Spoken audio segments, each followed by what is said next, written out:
this evening. I really look forward to our conversations tonight. I really would love some questions and answers, and let's just have a great time, because what is one of the worst absolute problems of gluten-free cookies? It's the grittiness.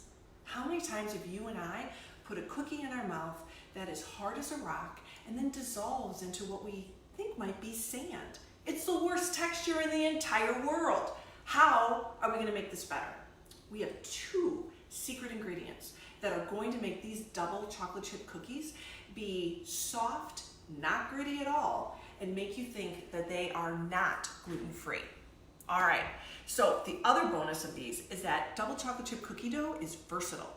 Not only are we gonna make cookies out of it today, but next week we're gonna take the dough and we're gonna use it as a pie crust, and we are going to make a vanilla cream raspberry pie and a double chocolate chip crust. I'm really excited about that. All right, so let's start with the important things. Once again, as we've talked about, when it comes to making cookies, you really want to measure. You want to measure to the gram. So when you go to our website and you go to the recipe live stream tab, later on tonight, we're gonna post this recipe. It's the same one that we use in our bakery. So if you haven't tried them, this would be a great way. Bake them at home, because really, I think baking creates some of the best memories that you can hang on to your whole life. All right, so we're gonna start with butter. Unsalted butter, wonderful Wisconsin butter, but you can use it from any state that you want. And we're gonna stick that in, and then we are going to put in our sugars. Now, the sugars are really important. We're gonna use 4 different kinds of sugar. First, we have granulated sugar, we have light brown sugar, and we have dark brown sugar. And it's really important that you do use the dark brown sugar and not just put lots of light brown sugar in. This adds really important moisture, and gluten-free baking needs some extra moisture. So we're gonna put these in, and we are going to start mixing. Now, I am actually going to call in one of our favorite helpers in the entire universe, Miss Catherine Sherman, who is going to time us, because again, one of the special secrets of gluten-free cookie baking is you want to be precise. Hello, my dear. Do you have your phone? It's over here. Okay, go get your phone. And what we're going to do here is we're going to beat it or mix it for 15 seconds, scrape, and then 15 seconds more. And seriously, you actually want to time it, because cookies can be a little picky, yet they are worth it.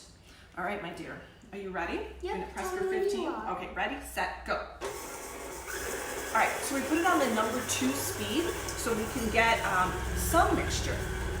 Now, one of the important aspects here is if you were beating the sugars and the butter together for regular cookies with wheat flour, you'd actually want to beat them for about, thank you, awesome. You want to stop it for, you want to beat it for about 3 minutes. If you did that to gluten-free cookies, they would like melt and spread all over your pan and not be good at all. And that's because gluten holds all that air. We don't want to add all that air because we don't have gluten. All right. Okay, are you ready? Yep. 15 more seconds. Set, go. All right, so we're just gonna do this for 15 more seconds, and then I'll show you what it looks like. And one of the neat things is I don't think I have ever shared with you like why we started Wickedly Wholesome. Ready, and go. Okay, so let's take a look at this, and then I will tell you this fabulous origin story. All right, so you take a look at that.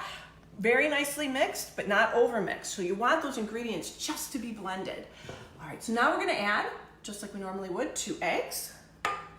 And then we're gonna add our real vanilla extract. No imitation for us, please. And we're gonna do 15 more seconds. On your mark, get set, go. So when I was 10 years old, my parents took me to South Ridge Mall, which for those of you who are not in the Milwaukee area, is a mall on the south side of town, as you might imagine given the name. And we had Mrs. Fields cookies. And I thought to myself, oh my gosh, someone could make a living making cookies? And so I thought, really, for most of my life, both my childhood and my adulthood, cookies for a living? Because that sounded really peaceful and fun and joyful. All right, ready again? 3, 2, 1, go. Perfect, okay. And, but then 6 years ago, I was diagnosed with celiac and thought to myself, we're gonna have to make these gluten-free cookies. And then I started eating gluten-free cookies that I got at the store and was like, oh my gosh.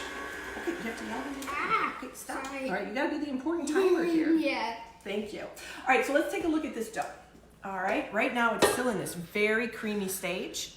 And again, you can see mixed up, but it's a little more like a paste than you're used to. All right, so here's the important thing.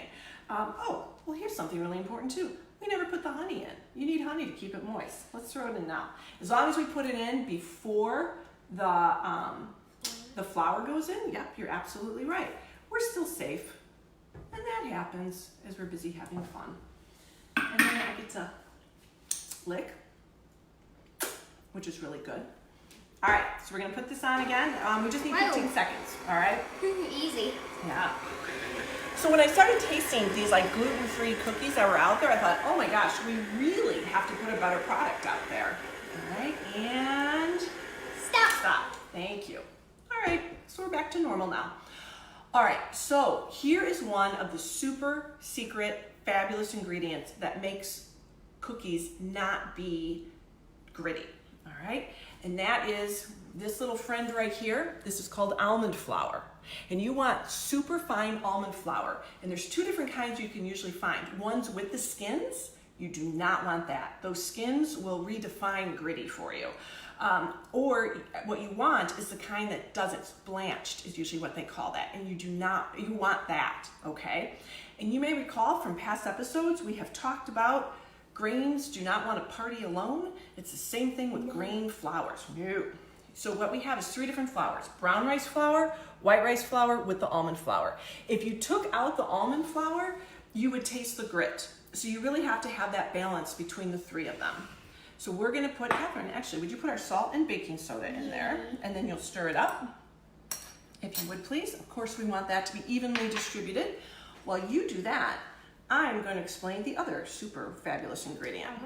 And that is, we also are using Dutch processed cocoa.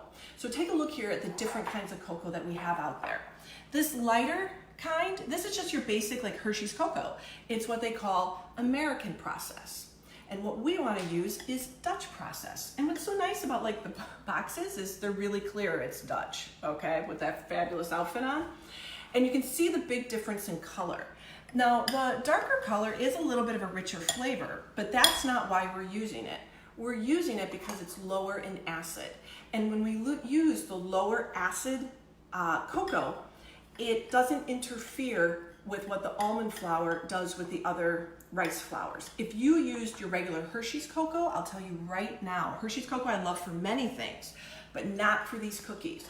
What that's going to do is it's going to stop the almond flour from doing its job, and you're going to taste that grit, and more importantly, feel that grit. Ugh. So we're going to put in our wonderfully special Dutch processed cocoa. And how are you, my friend? Good. How does this look? I think it looks really good. Let's pour it in. Okay. I appreciate your extra help. Thank you. Let's see if I can get it in without spilling it everywhere. There we go. Woohoo! Let's see if I can get that in. Yes! Excellent. Oop, almost. Ow. Hold on. Did I hit you? Yeah. Oh. You shouldered me. Did you need that extra shoulder? Yeah, I do. Oh, okay. I'll try to be more careful. All right, so once again, as you might imagine, we're going to get this stuff out of here. We want to do 15 seconds and then 15 seconds again. All right? Okay. So we took a couple years here to develop recipes like this that we knew wouldn't taste gritty, had a wonderful flavor, and were soft. I love soft cookies. I think those are the best. And then what we're going to do, now I appreciate that you're eating the chocolate chip. Perhaps you may have lost track of the time. Oops. All right, so here's the big thing. We definitely want to scrape it because we want that cocoa to get around, all the way around. And if you look here, can you see that? See, we don't want just all that plain batter. We want it to become chocolate batter. All right, and let's do it again. Now, are you ready? Yeah. Okay, ready, set, go. All right, this is our last 15 seconds. And we want to get all that cocoa and all that flour and all that baking soda all over the place so it'll be happy. And I'm wondering... Stop. Okay, thank you. Now, would you like one more before we go? Here we're using Goutard chocolate chips. We like them very much. They are gluten-free. And sometimes we have found with some of the more common, other common brands, because you can get this at Woodman's, Pick and Save, Kroger, whatever happens to be by you. You can also order it on Amazon. Nestle chocolate chips, as well as Ghirardelli. Those can leave a little bit of a minty taste when it interacts with the almond flour. We don't know why, but we know after eating them, and lots of customers eating them, that happens. So we use Goutard, which matches perfectly. All right, so 15 seconds one more time, okay? And this, we're only gonna do 15 seconds. 2, 1, go. Okay, good, thank you. We're just putting it on the lowest speed there. And while those mix up, and we got 2, 1, Stop. boom! All right. All right, oh my gosh, doesn't that just look amazing? It's just, I think really, cookie dough is just wonderful on its own. Don't you? You want to try some, Catherine? Yeah. All right. Okay, so now let's get all our dirty dishes out of the way. And let's put them on a tray. Do we need my stopwatch? We do not need your stopwatch right. anymore, but we thank your stopwatch for its fabulous duty that it did. Yep. All right, now with any sort of gluten-free cookie baking, you want parchment paper. Otherwise you have to scrape up your cookies with a, with a spatula, thank you, and it will not, they'll just break up, like most cookies do.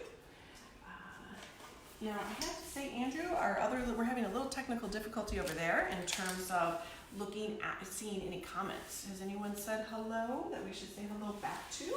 Caitlin Rice said that looks good. Ooh, thank you, Caitlin Rice. We appreciate that. Caitlin, now you've tried our cookies. What are your favorite flavors? And are you going to try making these at home as well? So you just want to space those out. Cookie scooper always helps because then you get kind of that uniform size. And we're going to go and pretend to put these in the oven. Yay! And we are going to take these beautiful, wonderful cookies. They are, you can smell both types of chocolate in there. Yes. And let's take a bite. Yummy.